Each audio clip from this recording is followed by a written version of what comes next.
I walked through the front door of my childhood home in suburban Denver, expecting the familiar scent of vanilla cake and the warm chaos of a family birthday celebration. Instead, silence greeted me like a slap across the face. My parents, Harold and Martha, sat rigid at the polished mahogany dining table, their expressions carved from stone. Legal documents lay spread before them like evidence at a crime scene. In the corner, my sister Grace stood with her phone raised high, that predatory smile I knew too well stretching across her surgically enhanced lips. "Happy birthday, son." Harold said, his voice colder than a Colorado winter morning. He slid the papers across the wood with deliberate precision. "These are disownment papers. You're no longer our child." Grace giggled behind her camera, adjusting the angle for better lighting. The birthday candles sat unlit on the kitchen counter, waiting for a celebration that would never come. The weight of those documents in my hands felt heavier than mountains. I stared at the legal letterhead, the official seals, the signatures that spelled out my banishment from the only family I'd ever known. Grace continued her filming, narrating like some twisted nature documentary. "Oh my God, guys, his face right now," she whispered into her phone loud enough for me to hear every syllable. "This is going to break the internet. Grace's Gotcha Moments is about to hit 3 million subscribers with this content." Martha fidgeted with her pearl necklace, the same nervous habit she'd displayed since I was a child. She refused to meet my eyes, focusing instead on the Persian rug beneath the table. Her silence spoke volumes about her complicity in this ambush.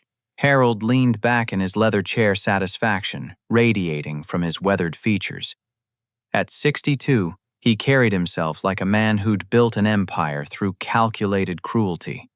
His gray hair was perfectly styled, his expensive suit pressed without a single wrinkle. Success had always mattered more to him than compassion. "You've been a disappointment for 38 years. William," he continued, using my full name like a weapon. "We gave you every opportunity to join the family business, to build something meaningful with Midwest Family Insurance. Instead, you chose to waste your life as some two-bit investigative journalist living in that pathetic apartment chasing stories nobody cares about."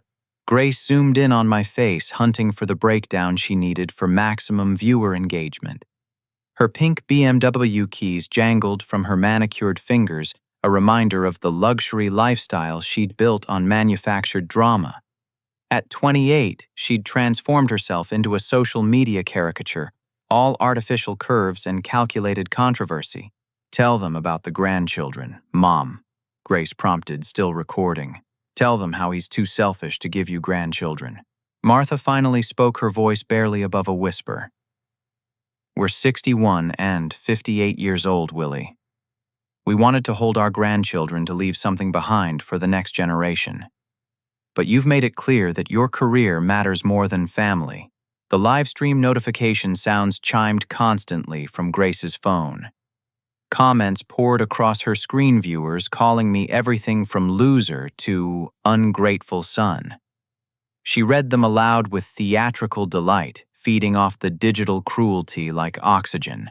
Harold produced another stack of papers, spreading them across the table with practiced efficiency. "We're leaving everything to Grace. The house, the business, the investments. She understands what family means." Grace's recording suddenly became more frantic, her excitement building as she sensed the climax approaching. But then her enthusiasm betrayed her. "This is so much better than when we planned it last month," she said to her camera, then immediately covered her mouth. Her eyes went wide as she realized the slip. "I mean, this is such great spontaneous content. Total coincidence that I happened to be filming today." But the damage was done. I stared at her, then at the legal documents again. These weren't hastily prepared papers for a cruel prank. The notary seals were dated from 6 weeks ago. The filing stamps showed they'd been processed through the county clerk's office. This wasn't a birthday surprise gone wrong. This was a calculated execution planned for months, while they smiled at family dinners and pretended everything was normal. Grace tried to recover, laughing nervously into her camera. "Family drama, am I right? This is going to get so many views. The algorithm loves this emotional stuff. But I understood now. My family hadn't just decided to humiliate me on my birthday. They'd been planning my destruction for months, preparing the legal groundwork to erase me from their lives while documenting every moment for entertainment. I stood slowly, my legs steadier than I expected them to be. Years of investigative work had taught me to process shocking information methodically, to look beyond surface emotions and analyze the deeper patterns. Grace followed my movement with her camera, desperate for the emotional collapse her audience craved. "Come on, Willie," she cooed. "Give us something good. Cry a little. Maybe throw something. My followers love authenticity." Instead, I examined the legal papers more carefully. Every signature was genuine. The notarization was legitimate. They'd hired Peterson Walsh and Associates, one of Denver's most expensive law firms, to handle the paperwork. This level of preparation required significant time and money. My mind raced through recent family interactions, connecting dots I'd previously ignored. Harold's sudden coldness during our monthly dinners, Martha's passive-aggressive comments about my lifestyle choices, Grace's increased filming whenever I visited, always positioning her camera to catch unflattering angles or awkward moments. The pattern became clear. Grace hadn't just built her social media empire on manufactured drama with strangers. She'd been systematically humiliating family members and friends for content with me as her primary target. Every family gathering had been material for her channel. Every personal struggle I'd shared had become fodder for her followers' entertainment. "We've already changed the locks," Harold added, his satisfaction growing. "Your key won't work anymore. We've also removed you from all family accounts, insurance policies, and the inheritance trust. Legally and financially, you no longer exist to us." Grace live-streamed his words, adding her own commentary. "Guys, this is the most epic disownment ever. Usually people scream or beg or something dramatic. He's just standing there like a robot." Martha finally looked directly at me, her expression mixing guilt with determination.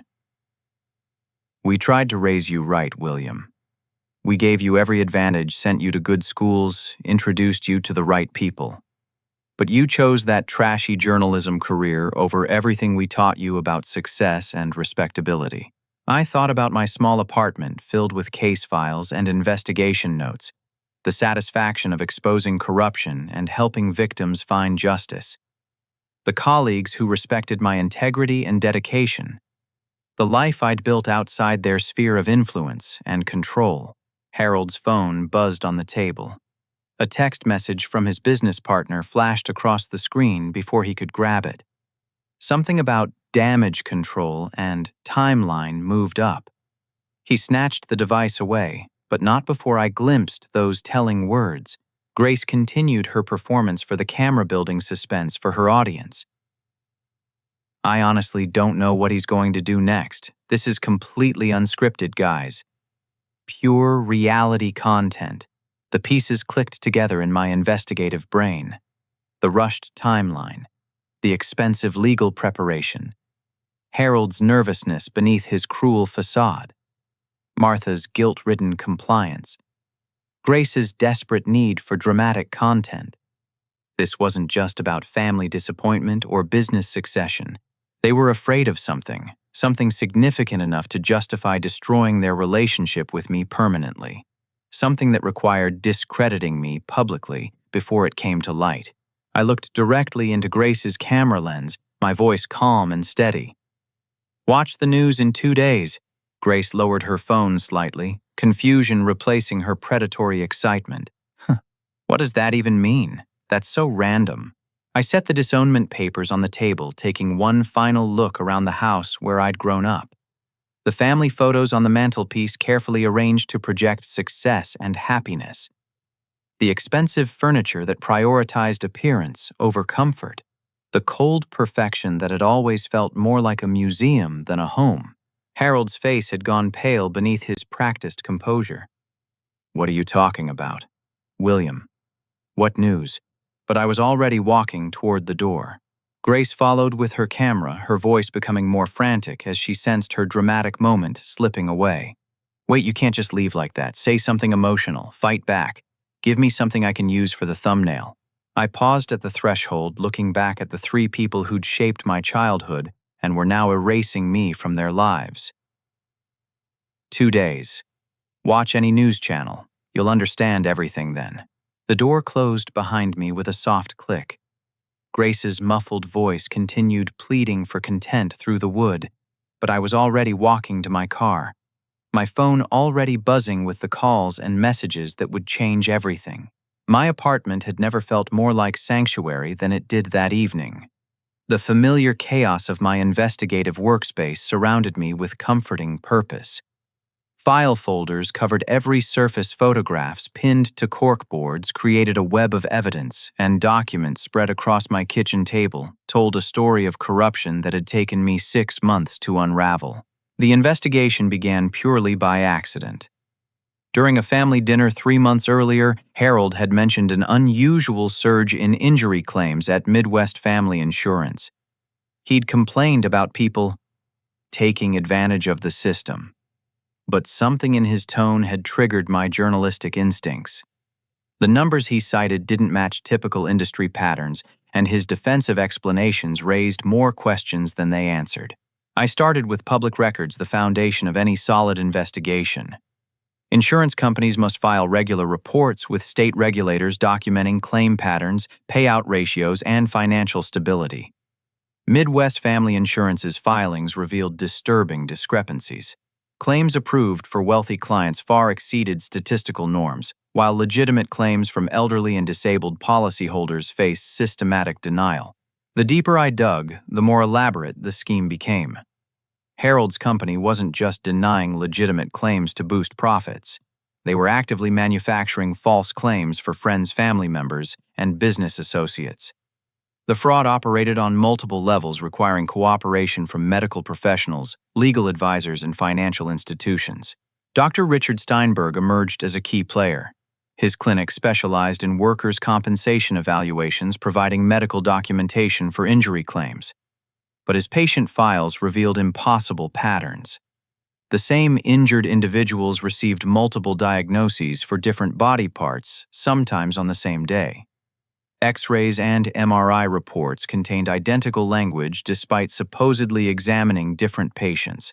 Martha's involvement shocked me most. Her charity work, which I'd always admired, served as a money laundering operation.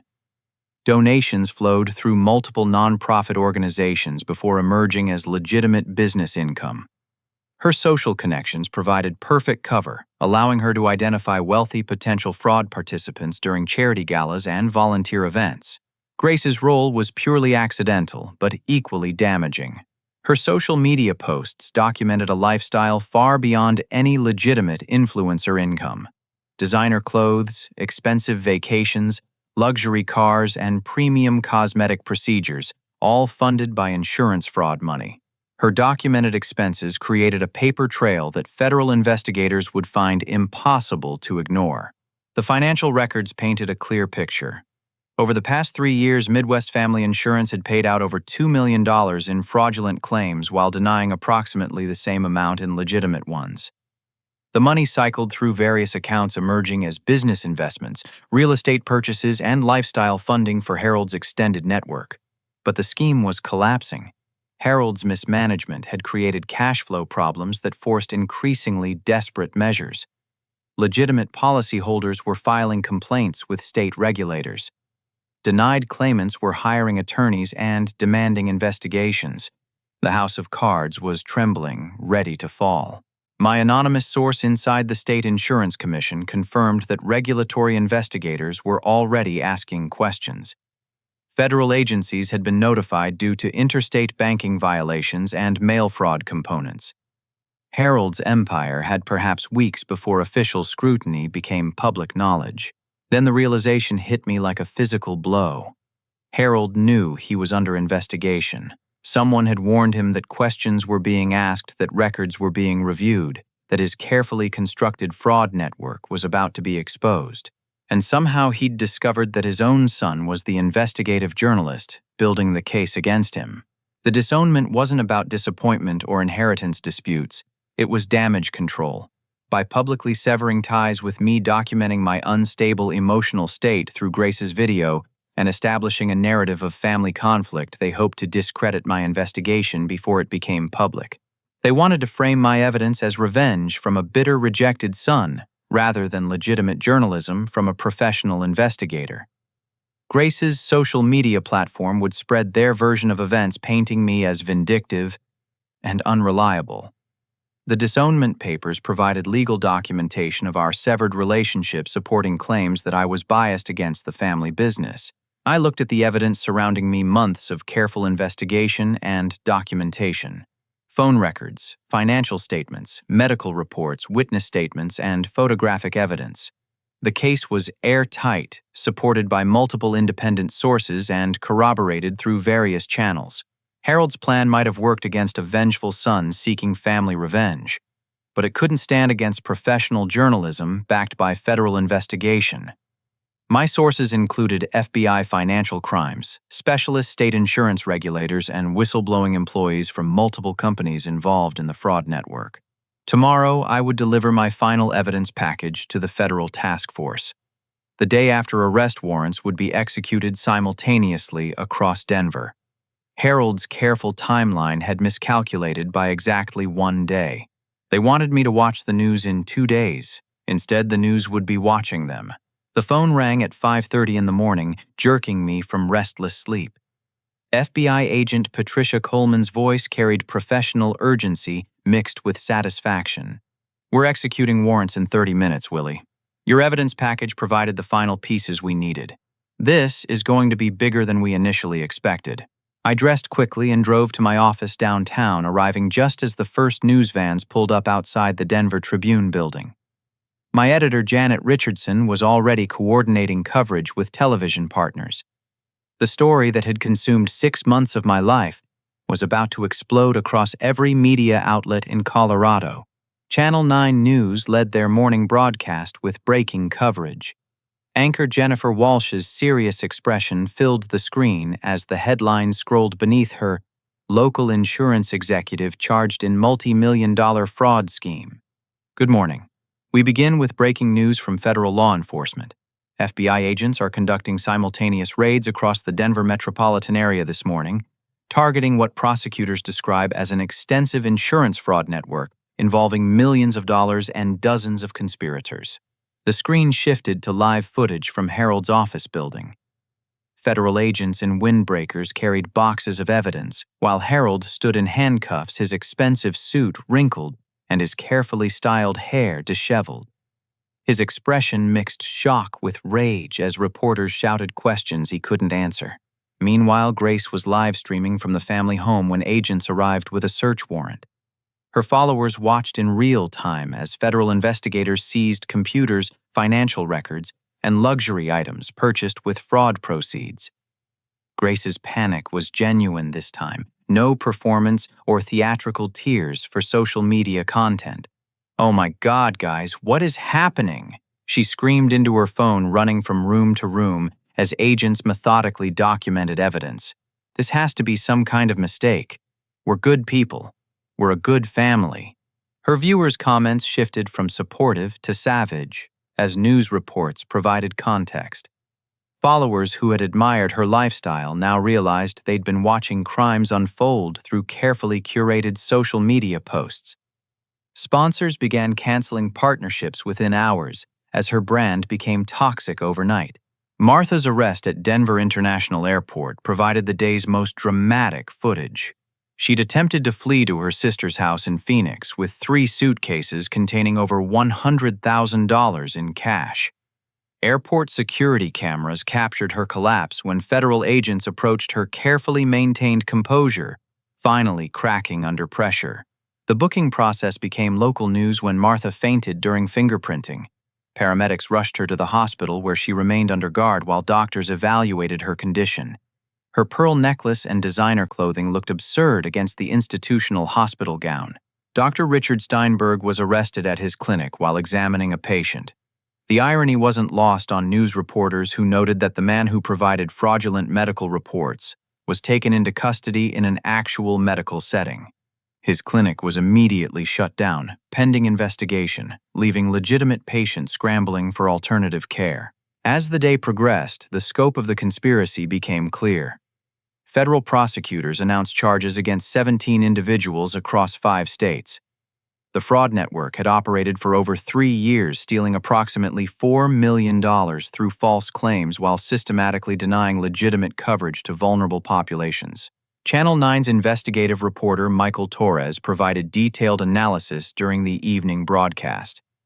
Sources close to the investigation tell us this case began with tips from an investigative journalist who noticed irregularities in claim processing patterns. That journalist, who we're not naming for privacy reasons, spent 6 months building a comprehensive case that provided federal investigators with crucial evidence. The irony was perfect. Harold's attempt to discredit me through public humiliation had backfired spectacularly. Instead of appearing vengeful or unstable, I remained anonymous and professional while my investigation delivered justice. Grace's viral disownment video now served as evidence of the family's consciousness of guilt and their attempts to manipulate public perception. Social media exploded with commentary about Grace's downfall. Her followers shared old videos pointing out luxury purchases that made no sense given her declared income. Influencer colleagues distanced themselves as brands refused association with anyone connected to the scandal. Her carefully constructed online persona crumbled faster than her father's business empire.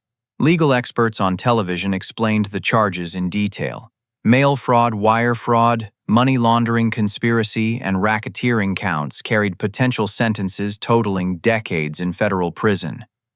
The evidence was overwhelming, supported by financial records, recorded conversations, and photographic documentation spanning multiple years. Harold's business associates scrambled to distance themselves from Midwest Family Insurance. Partners claimed ignorance about fraudulent activities while their own records were subpoenaed for review. The company's legitimate policyholders faced uncertainty about coverage as assets were frozen pending investigation. By evening, the story had reached national news outlets. CNN and Fox News both covered the case as an example of family-based organized crime networks.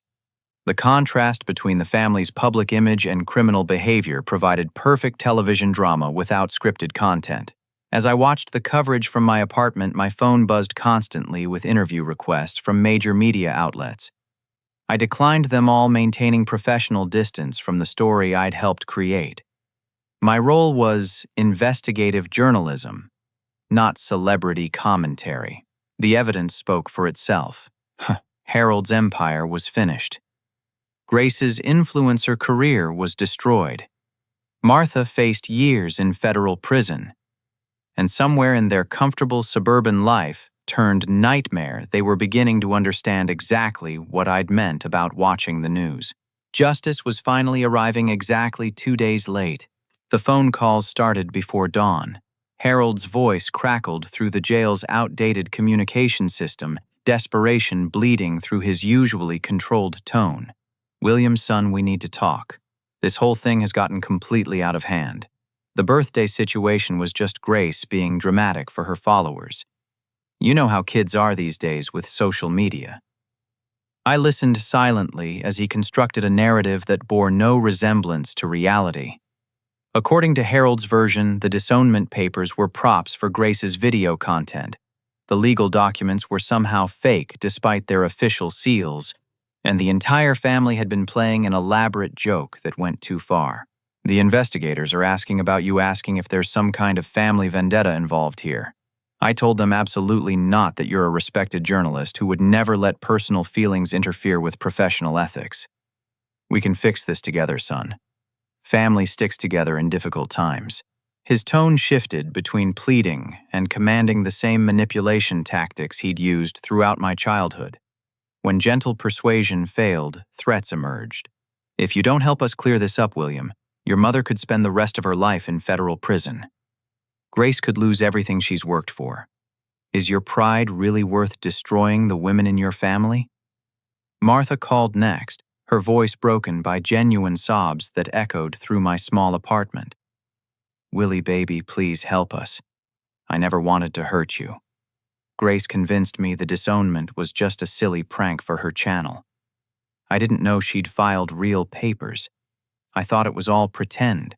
Her story contradicted Harold's version, revealing the cracks in their coordinated defense strategy. She claimed ignorance about the fraudulent activities, describing herself as a manipulated victim of Harold's schemes and Grace's social media ambitions. I've been seeing a psychiatrist, honey. She says I have something called learned helplessness from years of emotional abuse. I never had the strength to stand up to your father until now. Please don't let him destroy what's left of our family. Grace's approach was characteristically dramatic. She posted a tearful video directly addressing me, begging her remaining followers to help convince me to save the family. Her usual perfect makeup was replaced by genuine mascara streaks and red-rimmed eyes. Willie, if you're watching this, please understand that I never meant to hurt you. The birthday thing was supposed to be funny content that we'd all laugh about later. I had no idea Dad had made real legal papers. I thought they were just props. Her plea video went viral for entirely wrong reasons.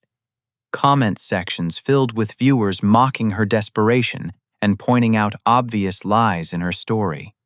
Former friends and fellow influencers shared their own experiences with Grace's manipulation and cruelty, creating a public accounting of years of toxic behavior.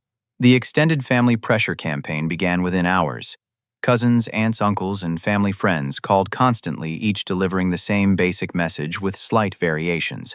Cousin Betty, whom I'd always respected, called crying. Willie, I know Harold can be difficult, but he's still family. Prison would kill him. And poor Martha has never been the same since her mother died. Can't you find some way to help them without compromising your professional ethics? But then Betty revealed something that changed everything. This isn't the first time Harold's done something like this, you know. 20 years ago, he embezzled money from your grandfather's construction business. Grandpa covered it up to protect the family reputation, but it broke his heart. Maybe if someone had held Harold accountable, then none of this would have happened now. Family friend Carol Morrison called with a different perspective. Willie, I've watched your family dynamics for 15 years, and I need to tell you something. The way they treated you was never normal or acceptable. I should have spoken up years ago, but I was a coward. Your parents were emotionally abusive, and Grace learned those same patterns. You don't owe them anything. The most disturbing call came from Grace's ex-boyfriend, Tyler Chen, who'd dated her for 2 years before their recent breakup. His voice carried the exhaustion of someone finally free from a toxic relationship. Dude, I need you to know what Grace is really like. She's been planning content around humiliating you for over a year.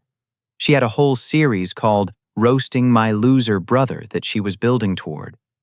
The birthday thing was supposed to be the finale. Tyler revealed that Grace had secretly recorded family dinners, private conversations, and personal moments for potential social media content. She'd manipulated situations to create drama, then filmed emotional reactions without consent. Her entire relationship with the family was performative, designed to generate content for her channel. She told me she was going to break you on camera, eventually get you to have a complete breakdown that she could monetize. When you didn't react the way she wanted for the Disownment video, she was furious. She kept saying you ruined her content. The manipulation campaign reached its peak when Harold's business partner, Marcus Webb, attempted to bribe me directly. He appeared at my apartment building with a briefcase containing $50,000 in cash.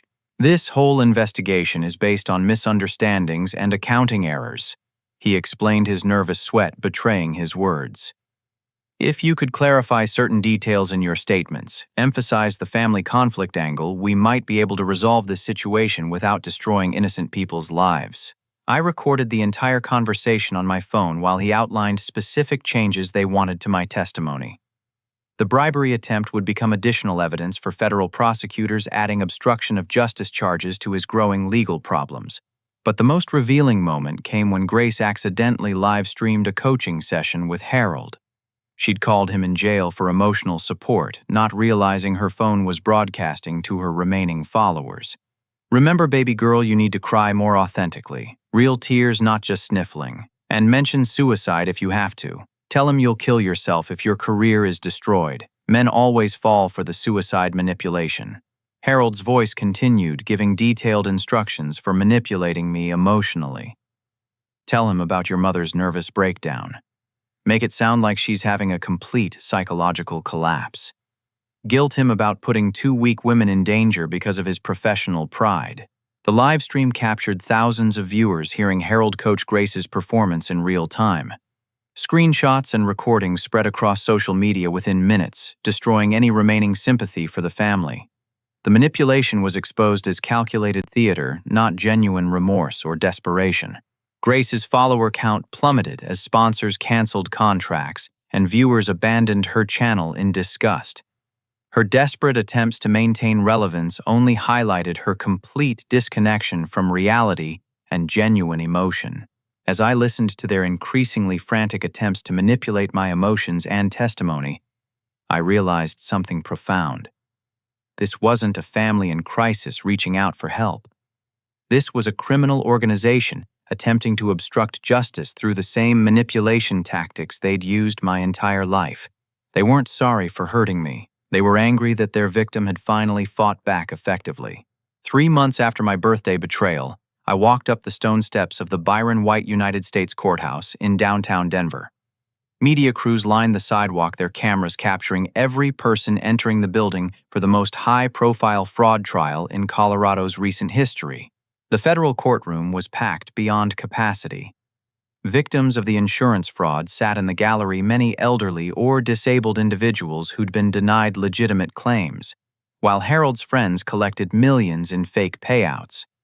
Their presence provided powerful visual testimony about the human cost of white-collar crime. Judge Robert Harrison commanded immediate respect as he entered the courtroom. At 65, he carried a reputation for no-nonsense jurisprudence and little patience for courtroom theatrics. His gray hair and weathered face suggested decades of experience, separating truth from manipulation. Prosecutor Sarah Kim had built her career on complex financial crimes. Her opening statement methodically outlined the fraud network's structure using charts and timelines to demonstrate the systematic nature of the conspiracy. She spoke directly to the jury, 12 diverse community members who represented the working-class values Harold had abandoned. Ladies and gentlemen, this case is about trust betrayed on the most fundamental level. When people purchase insurance, they're buying security, peace of mind, protection against life's unexpected disasters. The defendants perverted that trust into a criminal enterprise that stole millions of dollars while denying coverage to the most vulnerable members of our community. Defense attorney Marcus Thompson faced an impossible task. The evidence was overwhelming, documented through thousands of pages of financial records, recorded conversations, and photographic proof. His strategy focused on minimizing individual responsibility and portraying the conspiracy as Harold's alone. My client, Grace Patterson, was a naive young woman manipulated by a controlling father and criminal associates. She had no understanding of complex insurance regulations or financial crimes. Her only mistake was trusting family members who exploited her innocence for their own purposes. When I took the witness stand, the courtroom fell silent. Months of preparation had led to this moment where I would face my family across a packed courtroom while revealing the truth about their criminal activities. Sarah Kim guided me through my investigation timeline from the initial suspicious conversations through the final evidence compilation. I testified about Harold's defensive reactions when I asked innocent questions about claim processing, Martha's nervous behavior when discussing charity finances, and Grace's suspicious social media documentation of expensive lifestyle choices. Mr. Patterson, did your family's treatment of you influence your investigation in any way? No, absolutely not. My investigation was based on evidence, not emotions. I followed standard journalistic practices, verified all information through multiple sources, and coordinated with federal investigators to ensure accuracy. Personal feelings have no place in professional investigation. Harold's defense team attempted to paint me as a vengeful son, seeking revenge for personal grievances. Attorney Thompson cross-examined me aggressively, trying to establish bias or emotional motivation for my investigation. Isn't it true, Mr. Patterson, that you felt resentment toward your family's successful business while your journalism career struggled financially? My journalism career provides me with meaningful work helping people and exposing wrongdoing.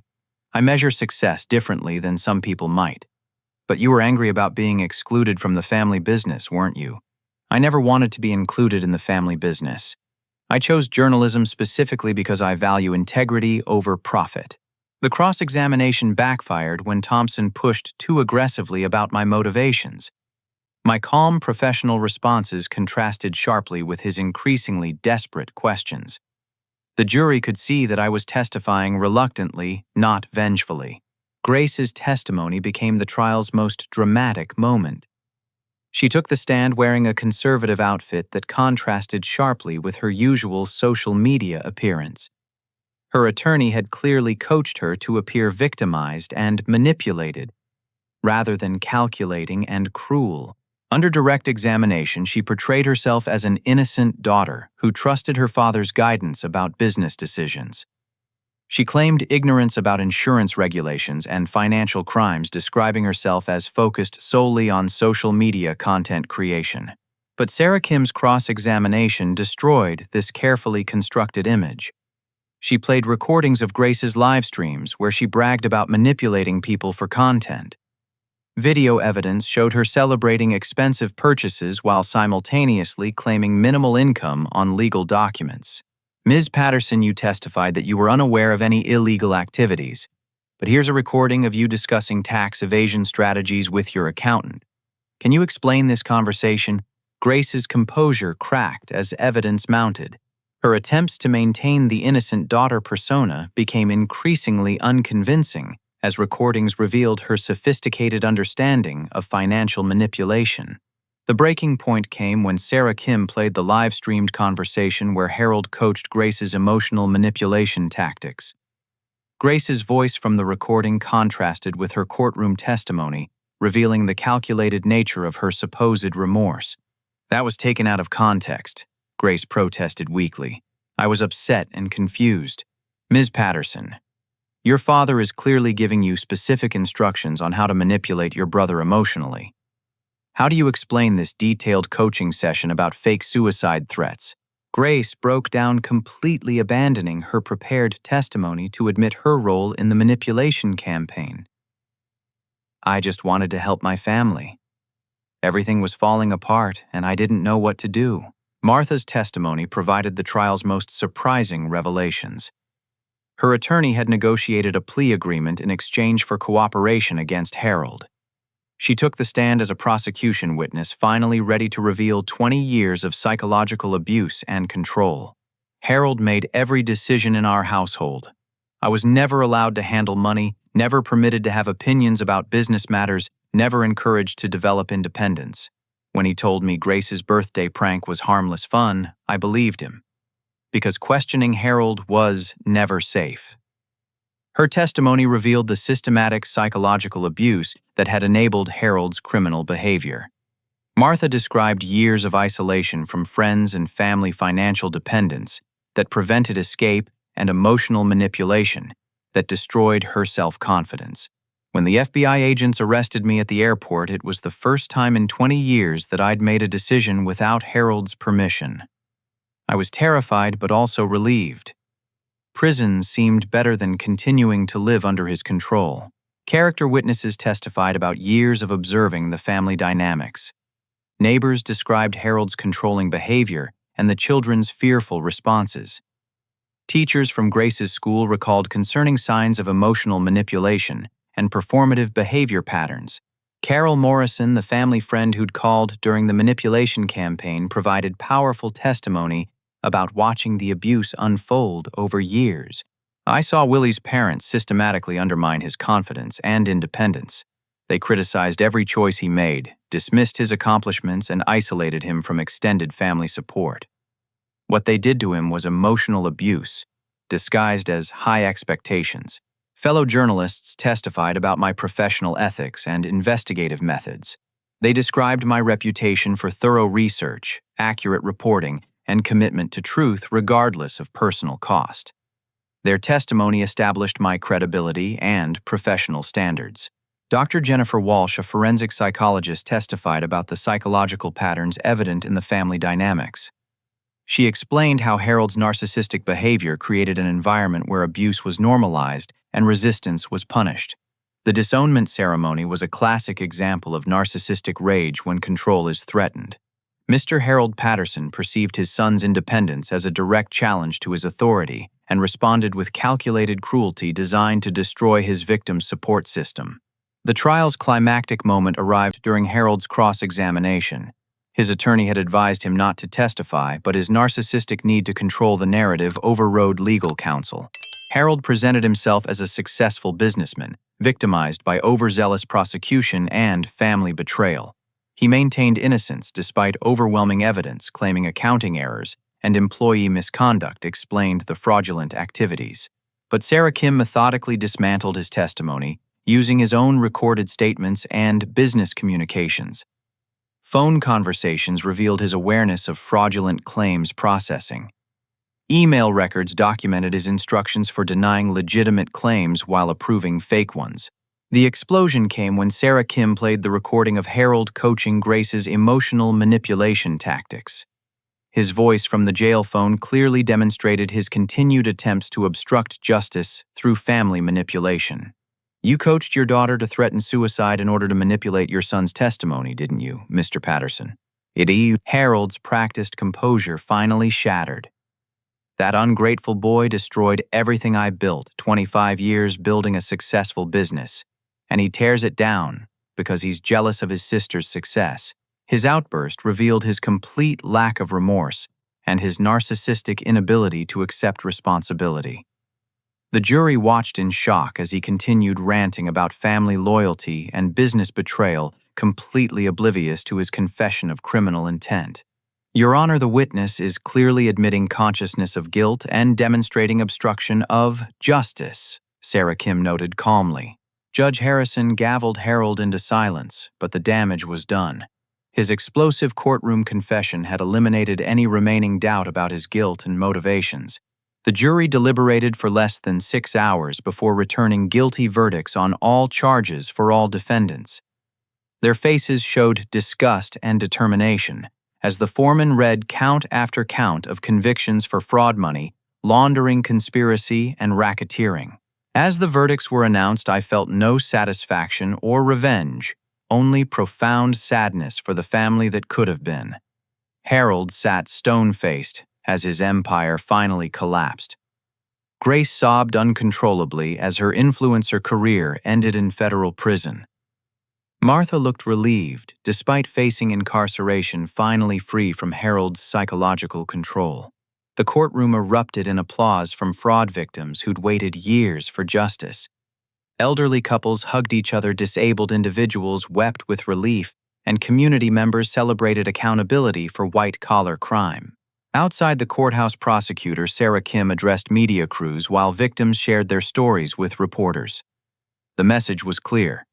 Financial crimes have real victims, and justice requires holding perpetrators accountable regardless of their social status or family connections.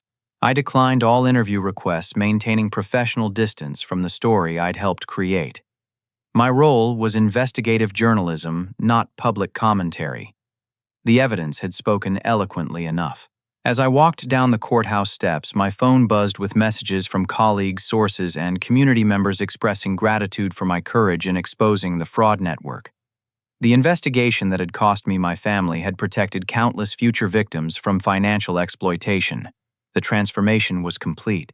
Harold's criminal empire was destroyed. Grace's manipulation platform was finished. Martha was finally free from psychological abuse. And I had learned that choosing truth over family loyalty sometimes requires sacrificing relationships to protect strangers from continued victimization. Justice had been served exactly as I'd promised 2 days after my birthday betrayal. 6 months after Harold slid those disownment papers across the mahogany table, I stood outside the courthouse steps watching the final chapter of my family's legal nightmare unfold. The autumn air carried promise of renewal as Judge Harrison announced the sentences that would reshape all our lives. Harold received 8 years in federal prison plus $4 million in restitution payments. His business empire was completely dismantled with assets liquidated to compensate fraud victims. At 62, he would emerge from prison as an elderly man with no wealth, no reputation, and no family waiting for his return. The defendant showed a complete lack of remorse and continued attempts to manipulate family members even from jail, Judge Harrison stated.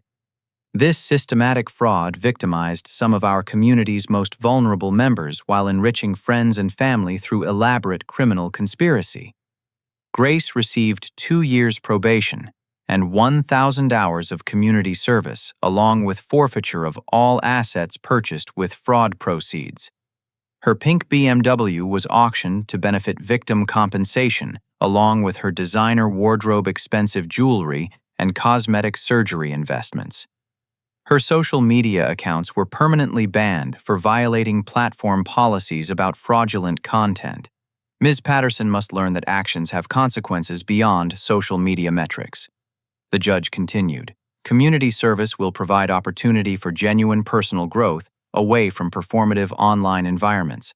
Martha received 1 year of home confinement with electronic monitoring plus mandatory testimony in related civil cases. Her cooperation with prosecutors and evidence of psychological abuse influenced the relatively lenient sentence. She would undergo court-mandated therapy to address years of learned helplessness and develop independent skills. Mrs. Patterson appears to be a victim as well as a participant in this conspiracy. However, criminal behavior cannot be excused by family dynamics, and accountability remains essential for justice. The civil lawsuit I'd filed against the family for defamation and emotional distress resulted in additional compensation beyond the criminal restitution. My attorney argued that the public humiliation ceremony constituted intentional infliction of emotional distress designed to damage my professional reputation. The settlement provided enough funding to establish Truth Shield Investigations, a non-profit organization focused on exposing corporate fraud and supporting whistleblower protection. My childhood home was sold to fund victim compensation, with any remaining proceeds directed toward my new organization's mission. The insurance company's victims finally received justice through asset forfeiture and restitution payments. Elderly couple Robert and Linda Chen, whose legitimate medical claims had been denied while Harold approved fake injuries for his golf partners, cried with relief when they received full compensation, plus additional damages. We thought we were going to lose our home because of the medical bills, Linda explained to reporters. When the insurance company denied our claims, we didn't know what to do. Mr. Patterson's investigation saved our lives. Similar stories echoed throughout the victim impact statements. Disabled veterans whose coverage was systematically denied. Elderly widows whose claims were rejected to boost company profits. Working families devastated by medical expenses while Harold's friends collected millions for fabricated injuries. Truth Shield Investigations quickly gained national recognition for corporate fraud exposure. Major news networks featured our work exposing similar schemes in other states. The success brought speaking opportunities at journalism conferences and university programs sharing techniques for investigating white-collar crime networks. My apartment transformed from cramped workspace into comfortable home. The constant stress of managing explosive family dynamics was replaced by peaceful focus on meaningful work. Relationships with colleagues deepened beyond professional respect into genuine friendship based on shared values and mutual support. Grace quietly disappeared from public life, moving to a small town in Wyoming where she worked at a local coffee shop under her legal name, instead of her social media persona. Co-workers knew nothing about her influencer past or her family's criminal history.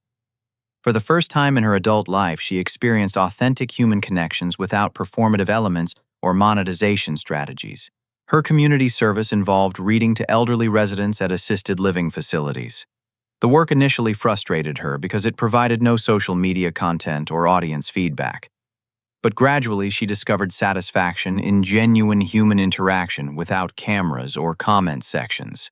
I never realized how exhausting it was to always be performing, she confided to her court-appointed therapist. Everything I did was calculated for maximum engagement. I forgot how to just be a normal person having normal conversations. Martha's transformation was the most remarkable. Free from Harold's psychological control for the first time in 20 years, she slowly rediscovered her suppressed personality and interests. Court-mandated therapy helped her recognize patterns of manipulation and develop healthy relationship skills. She enrolled in college courses for the first time since her 20s, pursuing a degree in social work with focus on domestic abuse counseling. Her experience with psychological manipulation provided unique insights for helping other victims recognize and escape similar situations. "I spent 2 decades walking on eggshells, afraid to have opinions or make decisions," Martha shared during a victim advocacy conference. Recovery is possible, but it requires admitting that love shouldn't require surrendering your identity. Her relationship with me remained complicated but genuine. We met occasionally for coffee, carefully rebuilding trust while respecting boundaries. She never asked for forgiveness for the birthday humiliation, understanding that some wounds need time rather than words for healing. "I can't undo the damage Harold and I caused you," she acknowledged during one conversation. "But I can make sure other people recognize psychological abuse patterns and get help before it's too late." Harold remained unrepentant throughout his incarceration. Fellow inmates avoided him due to his arrogant attitude and continued claims of innocence. Prison records showed no participation in rehabilitation programs or acceptance of responsibility for his crimes.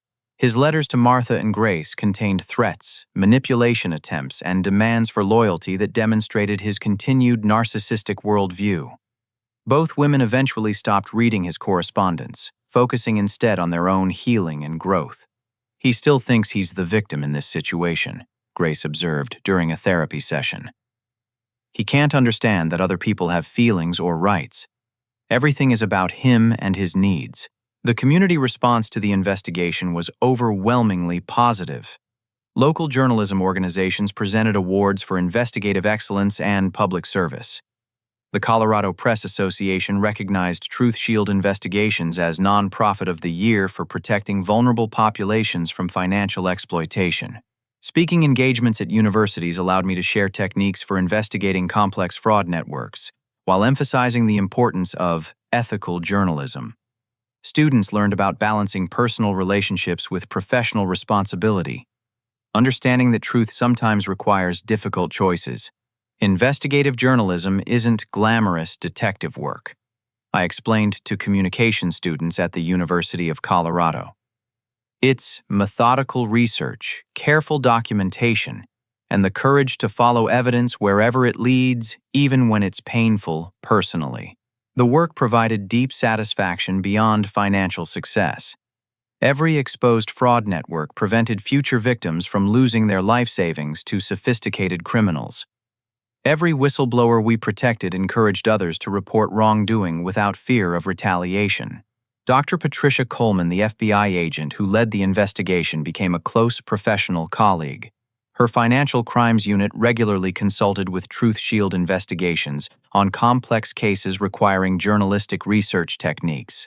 Corporate fraud investigations require understanding business relationships and communication patterns that traditional law enforcement might miss, she explained. Willie's journalism background provided insights that made this case possible. My personal life flourished in ways I'd never experienced during years of family manipulation and control. Friendships developed naturally around shared interests and values rather than obligation or guilt. Professional relationships deepened into genuine mentorship and collaboration. Dating became possible for the first time in years. The emotional energy previously consumed by family drama was available for building healthy relationships with partners who valued honesty and independence. The experience of choosing truth over family loyalty had strengthened my commitment to authentic connection. Sarah Mitchell, a fellow investigative journalist covering environmental issues, became a close companion who understood the unique pressures of exposing powerful interests. Our relationship grew from professional respect into personal partnership based on mutual support and shared mission. "You saved so many people from financial devastation," she reminded me during moments when I questioned the cost of family estrangement. "That matters more than maintaining relationships with people who never really loved you unconditionally." The 1-year anniversary of my birthday betrayal passed quietly. Instead of bitter reflection on family loss, the date marked celebration of Truth Shield's first anniversary and recognition of lives protected through our investigative work. The organization had grown to include 3 full-time investigators, a legal advisor, and partnerships with victim advocacy groups across multiple states.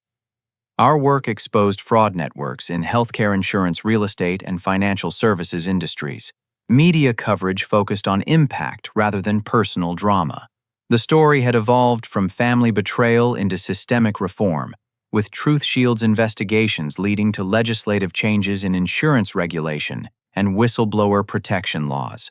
Community members often stopped me on the street to express gratitude for exposing the fraud network. Elderly couples whose retirement savings were protected. Disabled individuals whose legitimate claims were finally approved.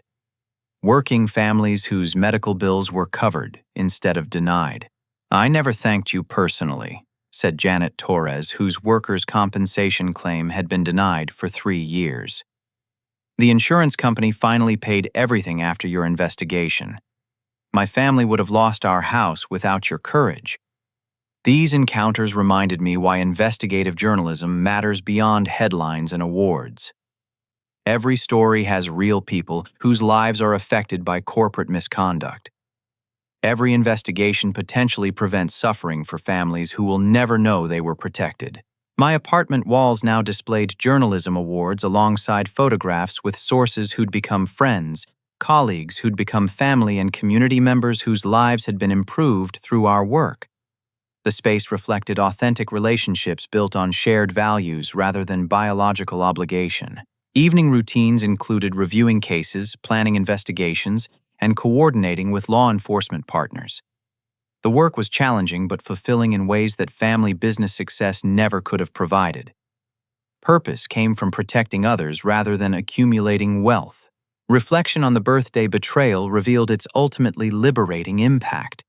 Harold's cruel calculation to destroy my credibility had instead freed me from toxic family dynamics and enabled focus on meaningful work. Grace's social media humiliation had backfired into evidence of their criminal consciousness of guilt. The disownment papers that were meant to silence me had given me the independence necessary to pursue truth without family pressure or manipulation. Their attempt to discredit my investigation had eliminated the personal relationship conflicts that might have complicated my professional duty. Sometimes the worst thing that happens to you becomes the best thing, I reflected during a Truth Shield board meeting. Losing my toxic family created space for building an authentic community of people who share my values. The lesson extended beyond personal experience to professional mission. Truth Shield investigations operated on the principle that protecting vulnerable populations sometimes required confronting powerful interests, including family members or close friends involved in harmful behavior. Loyalty to principles matters more than loyalty to people became our organizational motto. Real love supports ethical behavior, not criminal conspiracy. As I prepared for sleep in my peaceful apartment, surrounded by evidence of meaningful work and authentic relationships, I remembered Harold's angry prediction from that terrible birthday evening. He'd warned that choosing journalism over family business would leave me alone and unsuccessful. Instead, choosing truth over family loyalty had connected me with an entire community of people fighting for justice and protecting vulnerable populations. Success meant helping others rather than accumulating personal wealth. Love came from people who valued integrity over compliance. My phone buzzed with a message from Sarah Mitchell sharing news about another potential fraud network that required investigation. Tomorrow would bring new challenges, new opportunities to protect innocent people from financial exploitation.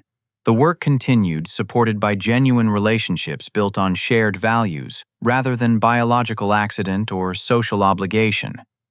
Truth Shield investigations would keep fighting corporate fraud, while I kept building the meaningful life that choosing integrity over family approval had made possible. Have you ever had to choose between family loyalty and doing what's right, even when it meant losing relationships that once seemed important to your identity? How did you find the courage to prioritize your values over other people's expectations and demands? I'd love to hear your thoughts in the comments below. If this story resonated with you, please like this video and subscribe to hear more true stories about finding strength in difficult family situations. Share this with someone who might need encouragement to stand up for their principles even when it's scary or painful. Thank you for listening to my story and supporting Truth Shield Investigations' mission to protect vulnerable people from financial exploitation. Remember that choosing truth over convenience sometimes costs relationships, but it always leads to authentic connections with people who value your character over your compliance. Stay strong, keep fighting for what's right, and never let anyone convince you that love requires sacrificing your integrity.